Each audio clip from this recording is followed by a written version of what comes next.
안녕하세요. 저는 경기도에서 아들을 키우면서 살고 있는 43세 여성입니다. 남들과 다를 바 없이 평범하지만 행복한 결혼 생활을 하는 정말 평범한 여자였죠. 그런데 저는 한 남자 때문에 가정이 파탄나고 말았습니다. 제 결혼 생활이 엎어지도록 어처구니 없는 상황을 만든 사람은 다름 아닌 시아버지였는데요. 제가 이렇게 된 건 시아버지의 은밀한 유혹을 과감하게 뿌리치지 못해서 해서는 안 되는 거래를 했던 제 잘못일지도 모릅니다. 저도 사람이고 여자인지라 그런 은밀한 유혹을 차마 거절하지 못했고 시아버지가 파놓은 함정 속에 빠져버리고 만 것입니다. 정신 차렸을 때는 이미 늦어서 빠져나올 수 없게 되었죠. 시아버지는 제가 덫에 걸려서 꼼짝 못한다는 걸 알고 그동안 숨기고 있었던 취약한 본 모습을 여지없이 드러냈습니다. 3년이 지난 지금도 그때를 생각하면 머리가 어지럽고 가슴이 두근거립니다. 그 당시에 저는 도와주는 사람 하나 없이 혼자만의 힘으로 악마 같은 시아버지의 손에서 벗어나야만 했습니다. 제가 무슨 일을 겪었는지 시아버지를 만나기 전부터 자세히 말씀드리도록 하겠습니다. 사진을 찍는 걸 좋아했던 저는 대학에 들어가서 사진 동아리 활동을 하면서 남편을 만나게 되었습니다. 제가 사진을 좋아하게 된 건 부모님의 영향이 컸죠. 저희 엄마는 사진 작가셨고 아버지는 엄마의 열렬한 팬이었습니다. 그래서 부모님은 주말이나 휴가철이 되면 어김없이 저를 데리고 사진을 찍으러 나가셨어요. 그러고 보니 저도 자연스럽게 사진을 좋아하게 되었고 고등학교에 들어가자마자 아버지에게 비싼 카메라를 선물 받기도 하였습니다. 당연히 저는 대학을 다니며 사진 동아리 활동에 열정을 다했습니다. 정말 사진이 좋아서 동아리 활동에 온갖 정성을 다했는데 그곳에서 남편에게 반하게 되었죠. 남편은 사진 동아리 회장이었고 군대를 다녀와서 저보다 훨씬 연상이었습니다. 저보다 사진에 대해 많이 알았고 전문가 포스가 느껴져서 한눈에 반할 수밖에 없었는데요. 저는 주로 풍경 사진을 찍었지만 남편은 인물 사진을 주로 찍었습니다. 남편은 아이들이나 도시인들의 모습을 포착해서 필름에 담는 걸 좋아했거든요. 동아리 지도 교수님도 남편의 사진을 볼 때마다 훌륭하다면서 칭찬을 아끼지 않으셨습니다. 야, 얘들아 이것 봐라. 정욱이 사진에는 이 이야기가 들어있어. 딱 봐도 사진이 살아있잖아. 제가 봐도 남편의 사진은 구도가 특이했고 생동감이 있어 보였습니다. 동아리에서 사진전을 해도 남편이 가장 주목받았죠. 저도 남편과 같이 활동하면서 남편은 물론 남편의 사진에 푹 빠졌습니다. 선배 사진은 뭐랄까 참 따뜻하고 깨끗해. 그래서 너무 좋은 것 같아. 선배가 보기에는 내 사진 어때? 정혜 너는 너무 많은 걸 렌즈에 담으려고 해. 렌즈를 통해서 세상을 볼 때는 욕심을 버리고 마음을 비워야 돼. 저는 그게 무슨 말인지 몰라서 가르쳐 달라고 했고 남편은 저에게 성심성의껏 사진 강의를 해주었습니다. 동아리에서 나가는 출사가 아니라 남편 혼자서 떠나는 출사에도 제가 따라갔죠. 그러다 보니 친한 선후배 사이를 넘어서 주말마다 만나서 데이트를 하는 연인이 되어버렸습니다. 나중에는 저희 둘만 따로 시장이나 거리를 누비면서 인물 사진을 찍기도 했고 인적이 드문 산이나 계곡을 찾아서 아름다운 자연을 렌즈에 담기도 했어요. 그리고 남편이 졸업을 할 무렵에 제게 프로포즈를 했습니다. 남편의 프로포즈는 독특했어요. 사진을 찍는 사람답게 저를 곁에서 지켜보면서 찍은 여러 장의 사진들을 모아서 주었습니다. 남편의 사진 속에 담겨있는 제 모습을 보니 부끄럽기도 했지만 제가 특별하게 느껴지더군요.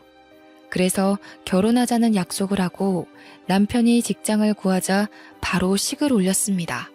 이제 남편을 내조해주며 화목한 가정을 꾸리면 되겠다 싶었는데 그때부터 문제가 생겨버렸습니다. 시아버지께서 결혼하면 시댁에 들어와 살라고 하시더라고요. 저는 당연히 분가할 줄 알았는데 느닷없이 시댁살이를 하라고 하니까 당황스러웠습니다. 시댁에 와서 살라고요? 상견례 때는 그런 이야기 없으셨잖아요. 그걸 미리 말해야 하니?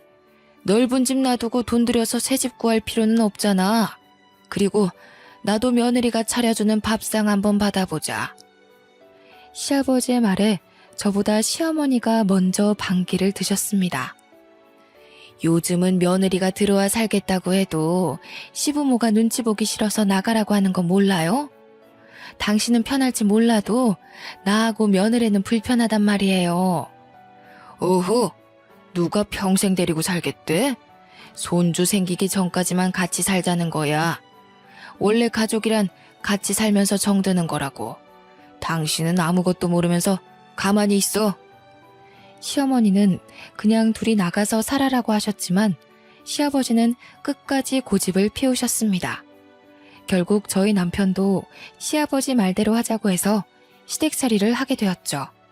저는 그래도 그동안 봐온 시부모님 성격을 알고 있기에 같이 살아도 괜찮을 거라고 생각했습니다.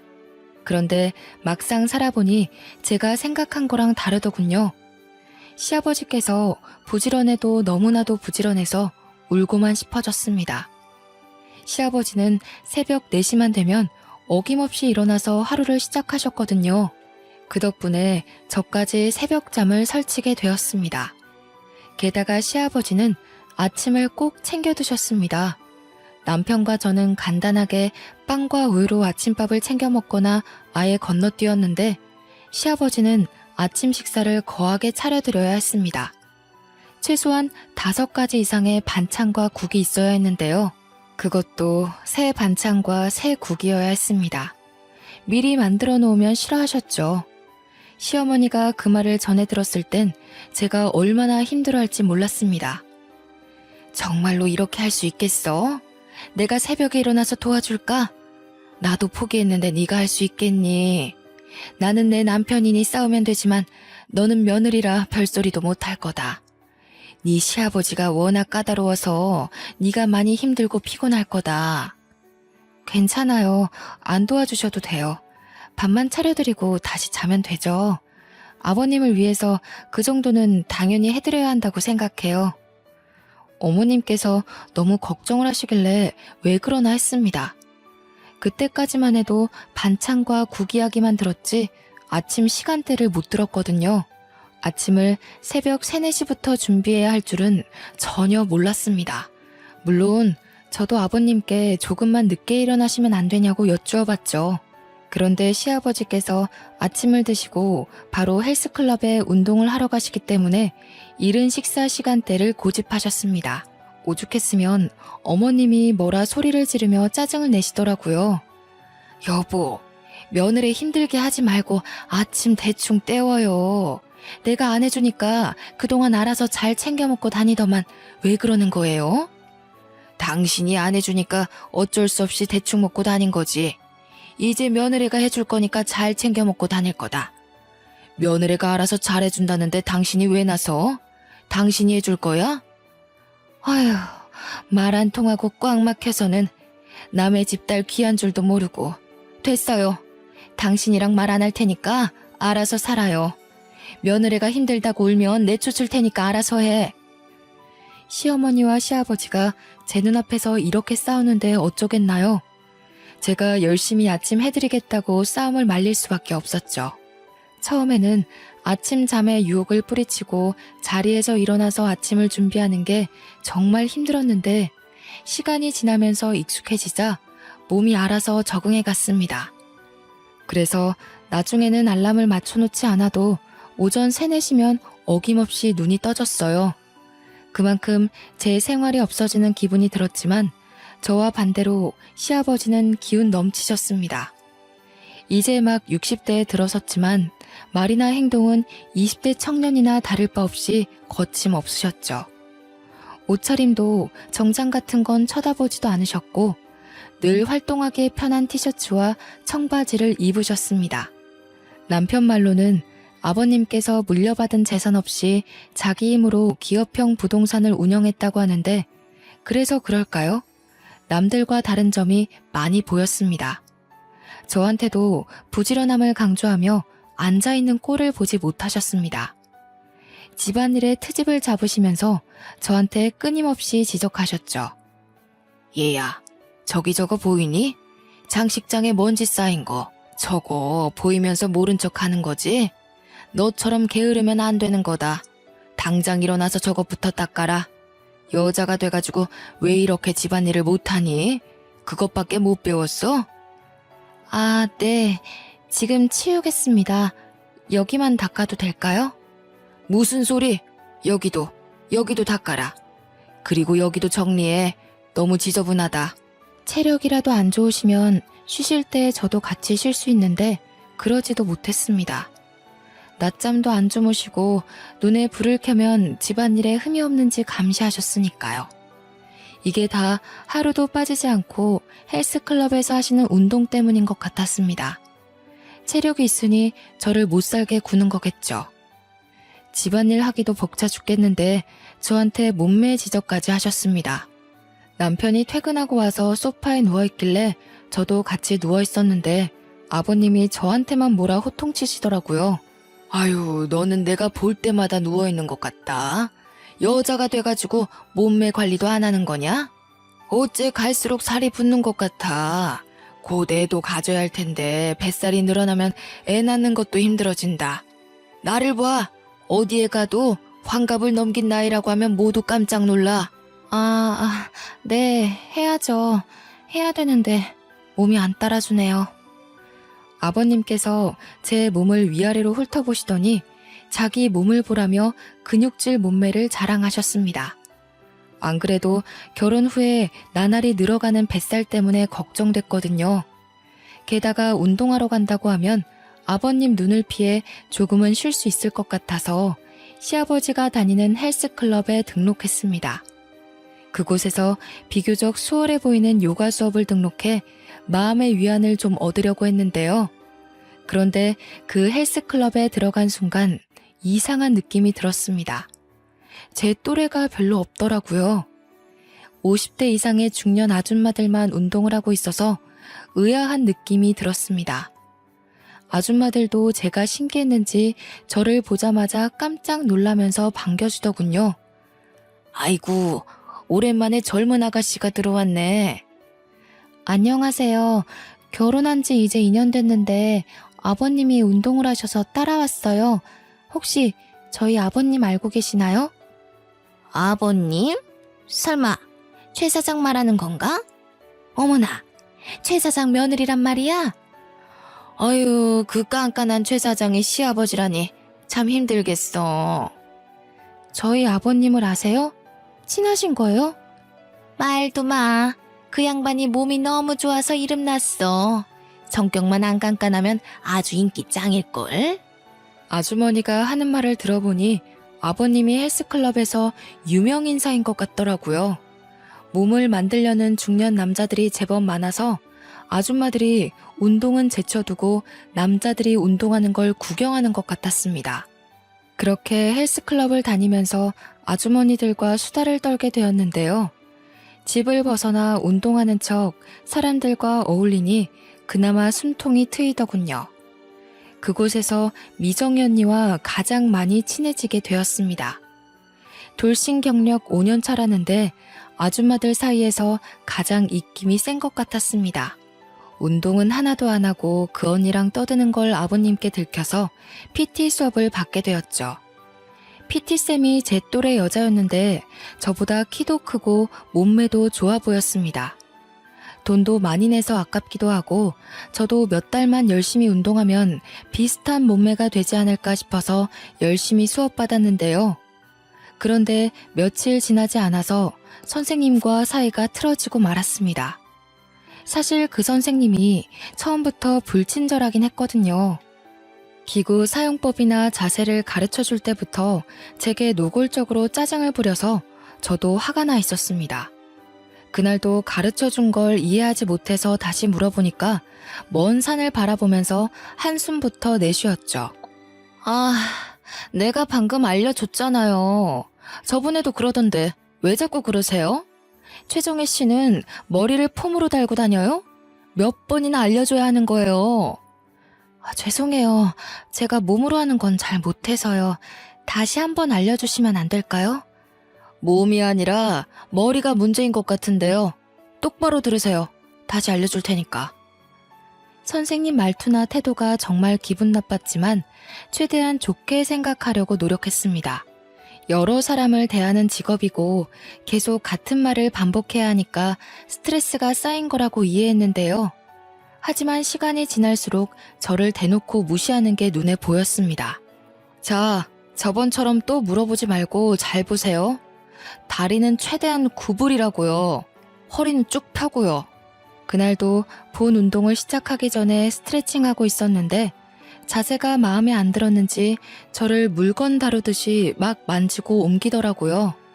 당황스러워서 순간 몸이 굳어버리니까 선생님이 평소보다 더 짜증을 냈습니다. 아니, 움직이라고요. 그게 아니잖아요. 진짜 짜증나게 하네. 머리를 들라고요. 그 여선생이 화가 난 듯 신경질적으로 소리를 치면서 제 머리채를 잡아당겼습니다. 아무리 좋게 생각해도 이건 아니라는 생각이 들어서 저도 소리를 지르기 시작했습니다. 지금 뭐 하시는 거예요? 보자 하니까 정말 저한테 지금 화풀이 하시는 거예요? 제가 처음으로 소리를 지르면서 난리를 피우는데 선생은 눈 하나 꼼짝하지 않았습니다. 당연히 사과할 줄 알았는데 뭐가 문제냐는 듯 팔짱을 끼고 저를 멀뚱하게 쳐다보더라고요. 뭐가요? 지금 그쪽이 못해서 이러는 거 아니에요. 운동을 하자는 거예요? 말자는 거예요? 아니, 운동 가르친다고 머리채 잡아당기고 소리 지르고 이래도 되는 거예요? 이런 일이 한두 번도 아니고 당장 사과하세요. 최정혜 씨가 말귀를 못 알아들으니까 직접 몸으로 보여준 것 뿐이에요. 제가 왜 사과를 해야 되죠? 사과는 그쪽이 해야 하는 거 아니에요? 뭐라고요? 진짜 미친 여자 아니야. 뭐 이런 게 다 있어? 나 사과 받고 환불 받을 거니까 당장 팀장 불러와. 제가 선생한테 삿대질을 하면서 소리를 질러대니까 아줌마 부대가 몰려오더군요. 트레이너 팀장도 제 목소리를 듣고 급히 달려오는 게 보였습니다. 저는 사람들 앞에서 당한 일들을 그대로 말했지만 저한테 갑질을 해댄 선생은 제가 하는 말이 거짓말이라고 하더라고요. 팀장은 누구의 편도 들지 못한 채 난처한 표정을 짓고 있었습니다. 그때 미정희 언니가 나서서 CCTV가 달린 곳을 가리키며 말하였습니다. 팀장님, 왜 가만히 서 있는 거야? 둘 다 하는 말이 다르면 CCTV부터 확인해야지. 팀장이 CCTV를 확인해보겠다고 하니까 그 자리에 있던 모든 사람들이 사무실로 우르르 몰려갔죠. CCTV 영상을 재생시키니 역시나 선생이 제게 저지른 짓이 그대로 드러났습니다. 어머, 세상에 저게 뭐야? 머리채를 잡고 삿대질까지 하네. 선생님 원래 그런 사람이었어? 어휴, 뭐야, 무서워서 못 쓰겠네. 정말이네. 잘하면 한 대 칠 기세야. 너무 무섭다. 도대체 왜 그런 거야? 우리한테는 그런 적 없잖아. 우리보다 어려서 만만했던 건가? 아니 그게 아니라 저는 잘 가르치려고 했는데요. 뭘 잘 가르치려고 했어? 딱 봐도 머리채 잡고 삿대질밖에 안 했구만. 맞아. 정신 나간 거 아니야? 동네에 소문내서 장사 못하게 해줄까? 아줌마들이 소문내자면서 수근거리기 시작하자 팀장이 그 선생에게 정중히 사과하라는 지시를 내렸습니다. 그제서야 그 선생이 마지못해서 사과를 하더군요. 저는 환불해달라고 했다가 팀장의 설득에 넘어가 담당 트레이너를 교체하기로 했습니다. 팀장은 제게 다른 남자 트레이너를 붙여주었는데요. 그 뒤로 그 버릇없는 여선생과 마주쳐도 인사도 하지 않고 외면하게 되었습니다. 미정희 언니도 저만 보면 그 여선생을 엄청나게 씹더라고요. 야 저 봐라. 너 무시하고 지나가는 거 회원이면 웃으면서 인사해야 하는 거 아니니? 안 그래도 저 여자 마음에 안 들었어. 말도 함부로 하고 행실이 아주 개판이었거든. 미정이 언니는 그 선생이 얼굴도 반반하고 몸매도 좋다고 남자 회원들에게 인기가 많은 것만 믿고 아나무인으로 설쳐댄다고 뒷담을 해댔습니다. 저는 그 말을 듣고 맞장구를 쳐주며 예전에 당한 서름을 풀었죠. 많아요, 언니. 저 여선생 때문에 기분 나빴던 적 진짜 많아.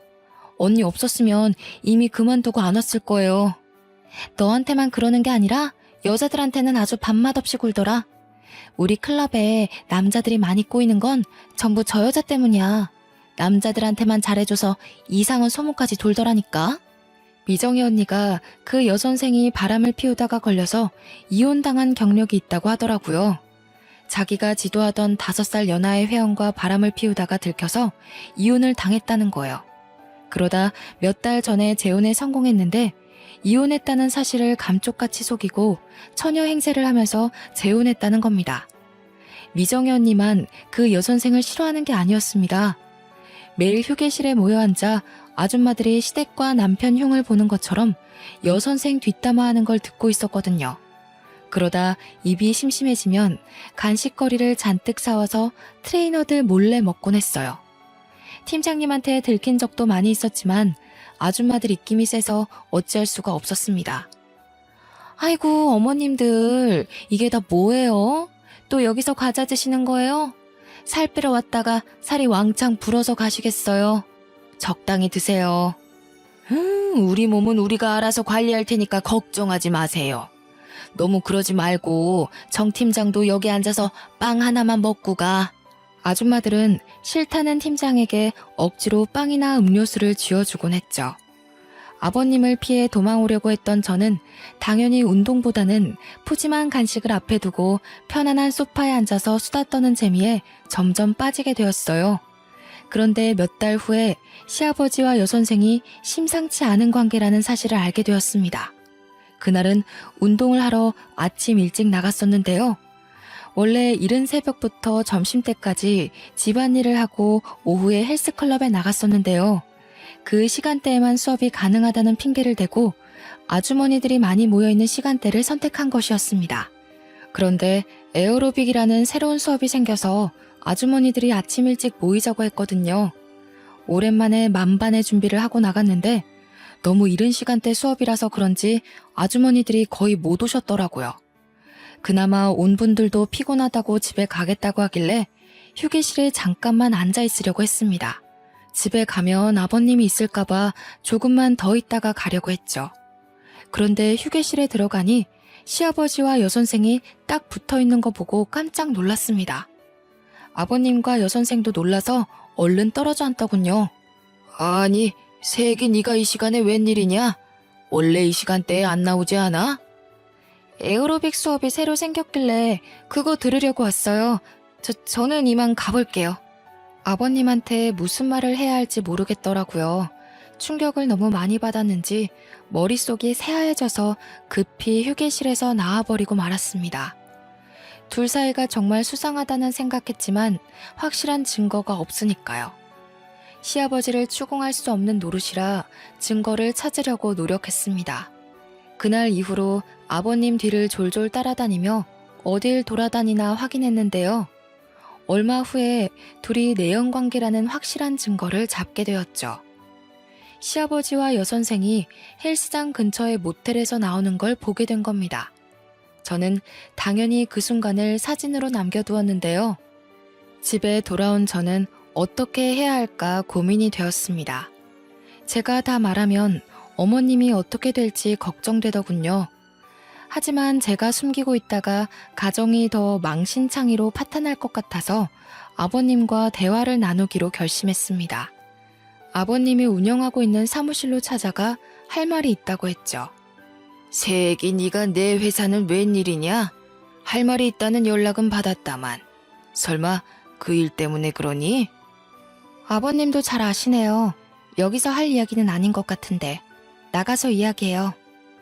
저는 시아버지와 함께 조용한 카페로 들어가서 휴대폰에 찍힌 사진을 보여드렸습니다.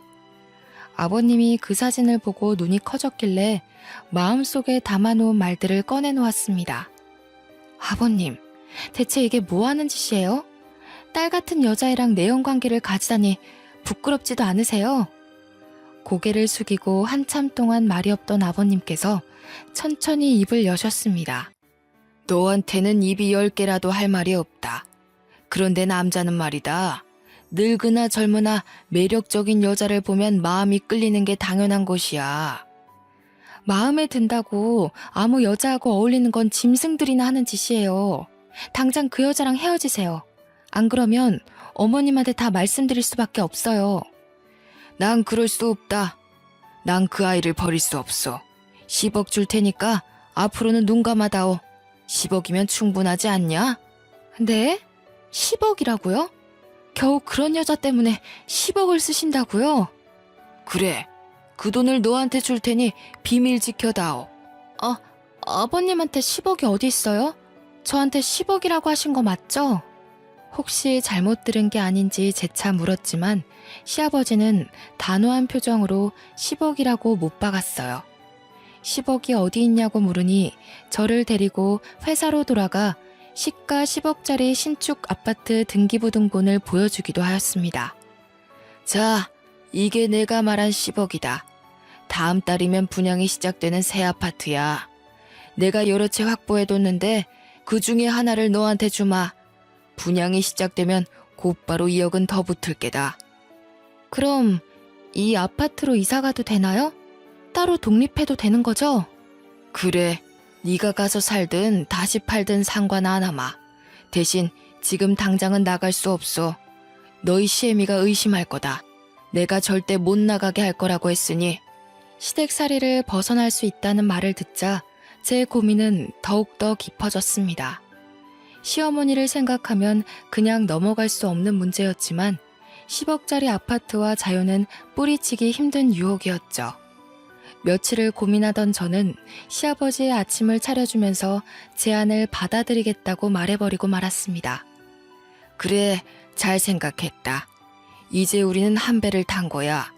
그러니까 네 시애미뿐만 아니라 정욱이 놈한테도 확실히 숨겨야 한다. 시아버지는 자신의 불륜을 눈감아주는 것에서 한 걸음 더 나아가서 시어머니를 속이는 일에도 협조해야 한다고 당부했어요. 제가 그럴 수 없다고 하니 세상에 공짜는 없다고 이 집에서 나가고 싶으면 자기 말을 들어야 한다고 협박하더군요. 그날부터 시아버지는 저를 믿고 대놓고 내연녀를 만나기 시작했습니다. 아무것도 모르는 시어머니는 아버님이 너무 늦게 들어온다고 걱정하였죠.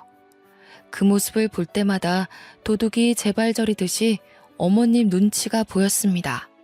그렇게 3개월이 지났지만 아버님이 아파트를 넘겨주는 일을 차일피일 미루기만 했어요. 그 아파트는 이미 분양이 시작되었는데 아버님은 조금만 더 기다리라는 말만 되풀이하였습니다. 제가 어머님 몰래 얼른 아파트를 달라고 재촉하니 이런 문자가 와 있더군요. 좀만 더 기다려라. 회사에서 작업을 진행하는 게 있어서 그 아파트가 내 명의로 되어 있어야 돼. 한 달만 더 기다리면 된다. 아파트에 발이 달려서 도망가는 것도 아닌데 뭐가 걱정이냐? 나는 한번 뱉은 말은 끝까지 책임지는 사람이야. 이제는 불안하고 초조해진 사람은 저였습니다.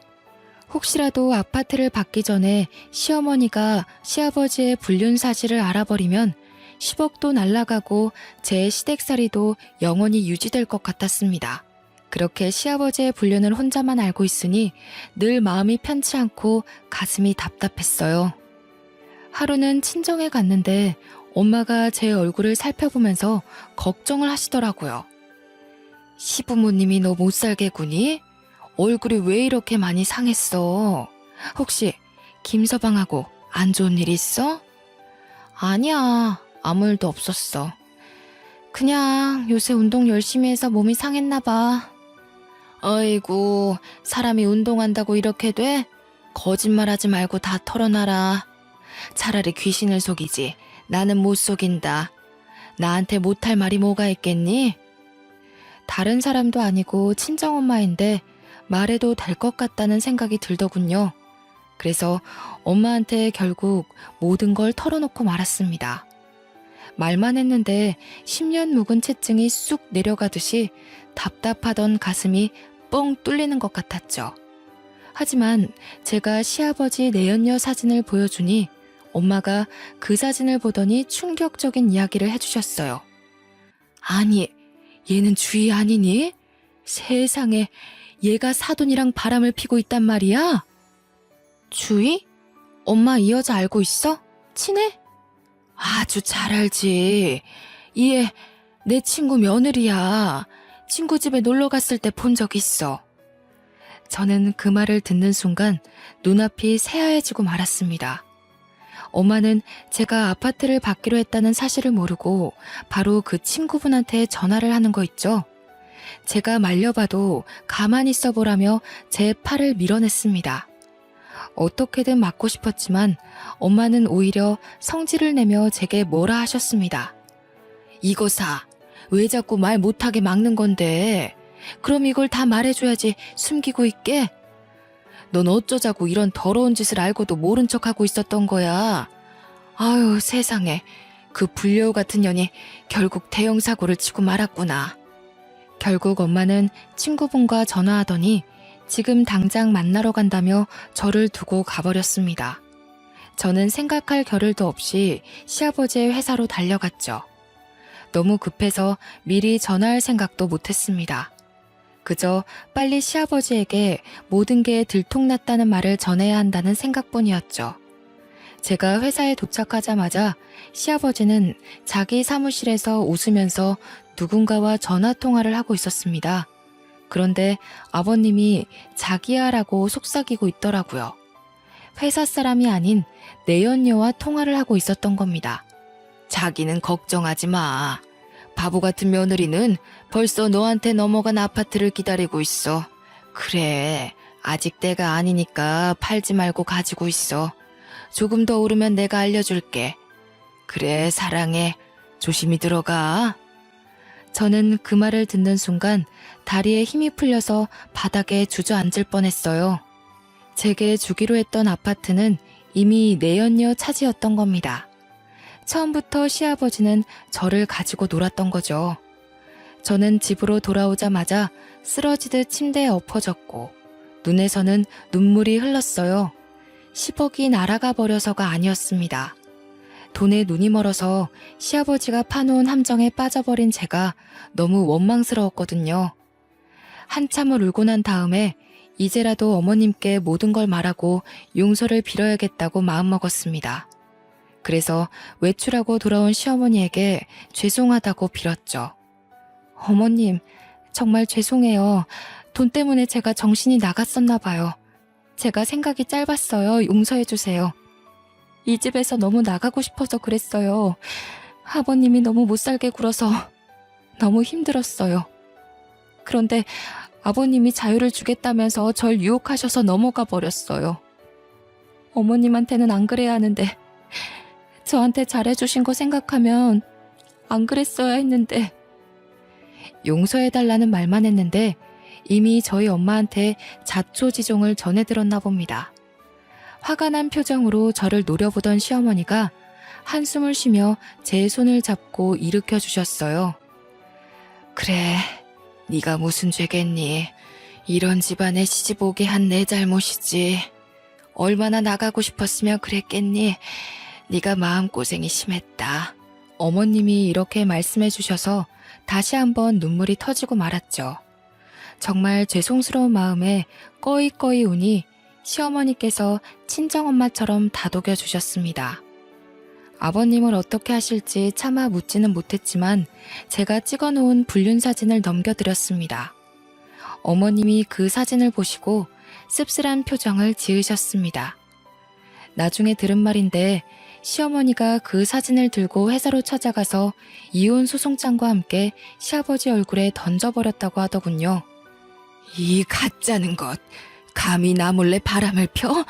너 같은 인간은 꼴도 보기 싫으니까 오늘부터 집에 들어올 생각은 하지도 마. 어머님은 그 길로 집에 오자마자 아버님 옷이나 전자기기를 사무실로 모두 보내버렸습니다. 내연녀는 더 비참한 처지가 되었죠. 헬스클럽에 쳐들어온 엄마 친구분에게 머리채를 잡아뜯겼거든요. 사람들 앞에서 불륜녀라는 소문이 쫙 퍼져서 헬스클럽에서도 해고 통보를 받았습니다. 시어머니는 여선생을 상대로 상간녀 소송을 해서 시아버지가 준 아파트를 받아냈습니다. 그런데 시어머니가 그 아파트를 제게 넘겨주시더군요. 이제 시댁살이 그만하고 여기 가서 살아라. 그리고 사람은 돈을 보면 누구나 욕심이 생기는 법이야. 네가 가진 게 없으니 그런 유혹에 넘어갔을 거라고 생각한다. 이제부터는 절대로 돈 때문에 사람의 도리를 저버리는 행동은 하지 마라. 정말 감사합니다, 어머님. 하지만 이제 저 못 살게 구는 아버님도 없는데 어머님 모시고 살게요. 어머님 모시고 살면서 어머님 속인 죄 갚아야죠. 네 뜻이 그렇다고 그래라. 나가고 싶으면 언제든지 나가도 되니까 나 신경 쓰지 말고. 알겠지, 우리 아가? 어머님이 저를 꼭 안아주면서 이렇게 말씀하시길래 죄송하다는 말을 또 전해 들었죠. 어머님과 살면서 전해 들은 건데 이혼 소송 결과 시아버지는 시어머니에게 엄청난 위자료를 물어야 했습니다. 그 위자료로 저희 부부와 시어머니가 풍족하게 살고 있었는데 또 난리가 나고 말았습니다. 시아버지의 내연녀가 제게 복수를 시작한 겁니다.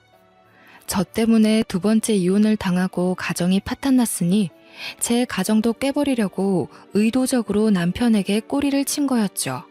그 사실을 알게 된 연유도 웃겼습니다.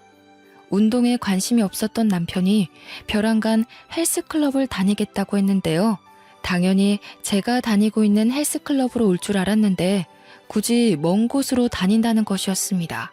그래서 남편 뒤를 밟아봤는데 남편이 다닌다는 헬스클럽에 그 여선생이 헬스 트레이너로 있다는 사실을 알게 되었습니다. 불길한 느낌이 들어서 남편의 휴대폰을 뒤져서 증거를 찾아내 보았죠. 역시나 남편은 그 여선생과 문자를 주고받으니 사적으로 만나고 있었습니다. 그 문자들을 보여주며 남편을 추궁하니 남편이 모든 걸 실토하고 말았습니다. 그 여선생이 남편 회사 근처에 서 있다가 번호를 땄으며 운동을 가르쳐 주겠다고 불렀다는 사실을요. 하지만 저는 여선생의 유혹에 넘어갈 뻔했던 남편을 용서하기로 했습니다. 따지고 보면 저도 참 속물이었으니까요. 제가 시아버지와의 거래에 응했던 것처럼 남편도 그런 거라고 생각했습니다. 남편이 저처럼 무릎 꿇고 눈물로 속죄했으니 받아주기로 했는데요. 하지만 돈 때문에 아버지 뻘 되는 남자와 놀아났으면서 자기 잘못은 전혀 인정하지 않고 멀쩡한 가정을 파탄내려고 작정한 여자는 용서할 수 없었습니다. 그래서 미정이 언니를 포함한 아줌마 부대에게 모든 걸 이야기하였습니다. 그 언니들을 데리고 가서 여선생이 있다는 헬스클럽에 난리를 피웠죠. 헬스클럽 팀장으로 보이는 사람에게 여선생이 이 동네에서 어떤 짓을 저질렀는지 다 까발렸습니다. 결국 여선생이 그 헬스클럽에서도 해고를 당하자 제가 있는 헬스클럽으로 와 사과를 하기도 하였습니다. 하지만 저는 그 여선생을 문전박대하였죠. 그날 이후로 돈의 유혹에 넘어가 흔들릴 때가 있었습니다. 그때마다 시아버지가 제안했던 아파트를 생각하고 있는데요. 시아버지가 약속했던 아파트는 제 것이 되었지만 저도 인생 정말 똑바로 살아야 한다는 교훈을 확실하게 배웠습니다. 여러분들은 저처럼 돈의 유혹에 넘어가지 마시고 인간된 도리를 지키시길 바랍니다. 정말 창피한 일이지만 다른 분들에게 도움이 되길 바라는 마음에 이렇게 사연글을 써봅니다. 여기까지 제 이야기 들어주셔서 감사합니다.